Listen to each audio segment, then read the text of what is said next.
Good evening, ladies and gentlemen. I'm here to tell you tonight about a terrific new book written and researched by an author from Melbourne, Australia, Aidan Prewitt. I know if you're a fan of rock and roll music, and especially those four talented youngsters from Liverpool, the Beatles, you're going to enjoy this book. It's a true rock and roll biography, To Know John Lennon. And I know you'll want to pick that up. Now here's Plastic EP and Aidan to tell you how you can pick up a copy of this fantastic new book. Good night. Hey, bananas, you groovy. Thanks everyone, and as I said, we have a very special guest, Chachi, coming in from his fantastic radio show. I'll let you take it away, Chachi. Welcome to Plastic EP and Chachi Live for the very first anywhere in the world virtual book release celebration. So we're very excited to be here with Julia Baird and of course Aidan with his book. We're celebrating the release. When does your book actually go on sale, Aidan? Today. It's on sale as of this very moment. Well, congratulations. Where can people get it? The best place, and Plastic might even be able to help us with this, is the publisher's website directly is politicalanimalpress.com. The delivery times are slightly better from there as opposed to Amazon, but of course it is up on Amazon too and other places. But I think I'm just thrilled to have Julia here with us. And Julia, if you don't mind, I'd love to ask you a question, because one of the stories that you tell in this book is just one of my favorite moments, and it is, of course, the Finsbury Park Astoria. John took Jackie and I, my sister and I, to the side where the curtains were, and we were to watch the show, looking at the backs of the Beatles on the show. And I said, "Oh, we don't want to sit here. I'm 3 years older than Jackie, so I'm the spokesperson. Oh, we're not sitting here. There's 4 rows there." He said, "You can't sit there." Now he's getting ready to go. The curtain's still down. I said, "John, we want to sit there." He said, "You can't sit there. You're watching it then." I said, "John, there's nobody in those seats." He said, "Oh, all right then." So we slid down off the stage and went and sat in the second row. So there was an empty row, then a row with Jackie and I, and then 2 empty rows. And the curtains came up, and there's John doing She Loved You. You know, that's how they opened every show at that time. And everybody, it seemed, came from the back to the front straight away. And the security guards, and we'd never seen them before either, were like scrabbling to get Jackie and I out, because they were just running to the front, screaming. And John moved away from the mic and said, "Get the girls, get the girls." We were pulled very, without grace, without dignity, without any of that. We were hauled up at the side to watch the show from where John had put us like 5 minutes previously. And he stood back, and they're playing and everybody's screaming and the security's trying to deal with the gang at the front. And he said, "I told you so." One of my best memories of John was dressing up. He loved to dress up. One day he and Pete Shotton came over. He never came on his own, always with Pete. So they're looking for something to do. So I'm saying, "Hey, what are we going to do to amuse John Lennon? We could dress." "Oh yeah, great." He loved to do that. So we went and up to the wardrobe in my mother's bedroom, and you hunt around the house looking for clothes. My mother had a fox fur, made of a whole fox and a fox's head that used to, with teeth. And they used to wear these. With all the rage in the 1930s, you put it around your neck, you know. So John, I remember, wore that. "Oh, this is fantastic." And anyway, we all dressed up in whatever weird clothes. And to make them weird, we had a pair of Wellington boots and a pair of soccer boots. And I had one soccer boot and one Wellington boot, and John had the other. The 3 of us got dressed up, and we walked down 100 yards or so down the street and joined the bus queue. Right. Well, I went as the representative of the university newspaper to this press conference for this very peculiar lot of people called the Beatles. who were going to give a concert that night in what was then the Regal Cinema in Cambridge, because I was at Cambridge University. And the press conference was just before lunch, and it was quite short. And afterwards, we all broke up, and we were all standing around. And suddenly this bloke came and tapped me on the shoulder and said, why didn't I ask any questions? And I said, because actually I thought the whole thing was rather silly. And he said, yes, it was very silly, wasn't it? What do you do? And I said, I'm a student. What in? And I told him. And he laughed and said, that was pretty silly, which it was. It was called moral sciences, but it had nothing to do with morality or science, which he guessed very quickly. So he said, could I show him around the university? I don't think he appreciated that university in Cambridge was lots of different colleges. It wasn't just one campus. So I said, no. And he said, why not? He said, well, because we'll be mobbed, or you'll be mobbed, and I don't like all of that. So he said, well, how about if I come in disguise? So I said, all right. So I agreed I would pick him up from his hotel at about 2 o'clock in the afternoon. So I went to the hotel, and suddenly in the door of this hotel appeared this kind of lunatic, actually, with a gigantic hat and a silly beard and an extremely dirty Macintosh. And so we both fell around laughing. And he said, well, I mean, he took it all off because it was just absurd. So I managed to get him into King's Chapel, the famous King's College Chapel. And I also got him, which was really interesting, I got him into the Wren Library in Trinity College. And in fact, it was quite embarrassing because having got him in there, I couldn't get him out of there. And I kept looking at my watch and thinking, there's a concert this evening. But he simply didn't want to leave. And of course, I realized much later on that here was a highly intelligent man who somehow, because of his life on the road, principally in Hamburg, had missed out on an education. So here he was in the Wren Library, one of the most famous libraries in Cambridge, just somehow trying to catch up on what he'd missed. The first time I really got close to John was that John Yoko and I had gone to this to try to get her daughter, where her husband Tony Cox had run off with, and they were in this hotel complex over in outside of Palma in Mallorca. And we drove over there, and Yoko was only supposed to be there. John and I were not supposed to be there. So they had told her to go to this room in this hotel, and they would come get her. So John and I were hiding in a closet so that nobody would know we were there. And we had to stay in the closet for about an hour because we weren't talking. We had the voices outside and whatnot. And from that point on, I mean, how can you not have a great relationship with somebody you've spent an hour in the closet with, you know? And he says, would you mind coming to Studio B? Where we want to put some strings on Stand By Me. And it had already been recorded and mixed.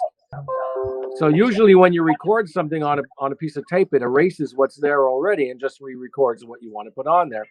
But this was actually an overdub directly onto the mix. So we had one shot at it. We couldn't get it wrong. I mean, they had made copies of the mix in case we messed up, but this was the idea. So on the string synthesizer, the tune was recorded in the key of A. So he wanted a really low note and a really high note and a note in the middle. Now, my hands being human hands, I couldn't reach all three of those notes. So I had John stand right behind me while I was sitting at the keyboard. And I took his hand and I put it over my shoulder and I put his finger on the note in the middle. And I said, just keep it there. And I'll tell you, when I nudge you, I'll tell you when to move it up one. And they started the tape. I played the low note and the high note. I moved when I was supposed to. I nudged him. He moved. And we got it perfectly right the first time. Rod is on stage with the Quarrymen at the Cavern. The Cavern was a jazz club. And skiffle music arose out of the New Orleans jazz bands in the London area. So the Cavern being a jazz club, skiffle was perfectly permissible, right? But John, all the rest of the band were keen on rock and roll. I was a banjo player. You can't be keen on rock and roll when you're a banjo player. You just don't fit in, right? And the only thing is, the Cavern had only one exit. and the exit, you had to go right the way through the crowd and then up the stairs. So if they didn't like what you were playing, you were running the gauntlet, literally, right? So I started arguing with John and said, John, you can't play whatever it was. You can't play whatever this rock and roll number was. You know, they're not going to exactly love you for it, you know? This is the best part, though, getting everybody back together to share some of the best stories that we've heard. And I mean, Ivor, in the book, one of my favorite bits is where you talk about John doing this incredible impression of Fidel Castro. We'd stopped off in Key West, Florida, unexpectedly in 1964 because there was a hurricane coming to the stop before. So we had time to kill. Nobody knew we were there. That was the great thing. There were no fans at the airport. So we ended up getting a couple of those tropical bungalows in Key West. Any of you been to Key West? It's a beautiful town. It's kind of 90 miles from Cuba. Yeah. So we all go over to John. We sat down and put the telly on. Now, I don't know. I mean, all of you are too young to remember this, but back when Fidel Castro ran Cuba, he'd get on the television and he would give a 3-hour tirade. So we're sitting there having a drink, chatting, watching Fidel Castro. And when it's over, after, we're not paying that much attention because it's in Spanish anyway. So when it's all over, John gets up and suddenly does this absolutely brilliant impersonation of Castro with a kind of Spanish-English thing, and we were just rolling around. I mean, he had this ability, as all of you know, to I mean, he loved to provoke, as we've said before, but he'd written the book, A Spaniard in the Works. So, he had, I don't have to tell you, you all know, John had this kind of warped sense of humor, and it came out all the time. But yet you can see where John would have got that from when you go back to his early teens, because it was all about listening to the Goons. Yes. And you listen to the Goon show, and then the next day in school, it's like, oh, okay, I got third. And funny letter thing. So terrific. So when we were at Elvis Presley's house, and when the Beatles were having a tough time connecting, when they started to connect, the only thing that they seemed to have in common was the movie Dr. Strangelove, How I Loved to Stop Worrying and Love the Bomb, or something like that. That's the beauty of a book like Aiden's, because these stories can come back to life through your memory. Yeah. One of the favorite moments in my book is when you, Leslie, talk about a conversation you had with John Lennon where you were very, very nervous to be on the other end of that phone. It was asked by a journalist client of mine who worked on the top disc magazine, and she casually just asked me about the Beatles' texture of the hair. And she said, what's Ringo's hair like? And I said, Ringo's got really lovely hair, and I did some of the hairdressing sort of maneuvers, saying, yes, you can just push it through and flow it through his hair. And then the same with Paul, and Paul's got fabulous hair, you can maneuver that either side. And George, he's got wonderful hair. George, you can push either side there. And she said, and John's? I said, it's okay. And that was the hook. And she said, just push it forward maybe 20, 30 years. Do you think John will lose his hair focus on the Beatles? What do you think? I said, well, I suppose his hair would probably lose his hair before the others. And she went, oh, okay. So carried on, and she said, thanks very much for the interview. We had a nice little chat. And about a week later, Derek Taylor, the press officer, rings me up. Leslie, what have you said? And I said, what? And he said, they're saying on the radio that John Lennon's going bald. And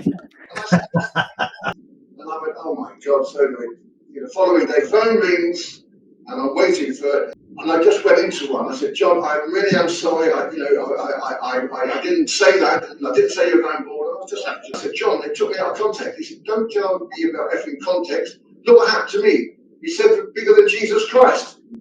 So actually, he was actually okay. He's actually not giving me the sack, saying whatever. So we just carried on. And he kept saying, talking to journalists. This is what happens. They take you out of context, they put the wrong things in, you get into trouble. And I thought, okay, great, conversation's finished. He said, by the way, Leslie, I want to ask you one thing. So I said, what is it, John? He said, am I really going effing bald? So, and look, this is what happened in the news. Oh, there it is. Likely to go bald. So this is the book lunch. Where's the lunch? I'm starved. I would love to introduce you guys to Mark. Mark is the owner who very graciously provided the cover photo for back and front cover of, and there it is. That's the original photo booth image. And turn it around and show us the back, Mark. It's just fantastic. I love this. It's at John wrote on the back of this photo, me cross-eyed. Yeah. I don't know if you can see it there. It's pretty light, but wow. So I just basically said, will you tour in 1977? And he said, no. And I said, is Dallas or Texas on the agenda? And then he pointed from that and then circled the next question, which part of it, will you have a new album out prior to the tour? And he just said sometime or other. That answered both questions. You know, I left more room at the bottom for him to write a long answer, but what he gave me was absolutely brilliant, hysterical. I said, how do you look back on your early years in Liverpool and Hamburg? From a distance. Oh, And then that's amazing. I said, thanks, John, Mark. And he wrote, John drew his face and wrote 77. And that Incredible. cost me 26 cents. It's worth a lot. The value of it's doubled now, I think, isn't it? Now, Aidan, brilliant. I want you to tell them now where they buy the book while I get the little ticker going, because Plastic loves marketing everybody's books, movies, whatever's going. I just love it. There you go. Tell them where you get the book. Tell them when they can go and There buy we go. it right You now. can sort of see it. You can, if you chase this. Hang on, wait for it to come by again. Here it comes. Whoop, whoop. Okay, politicalanimalpress.com.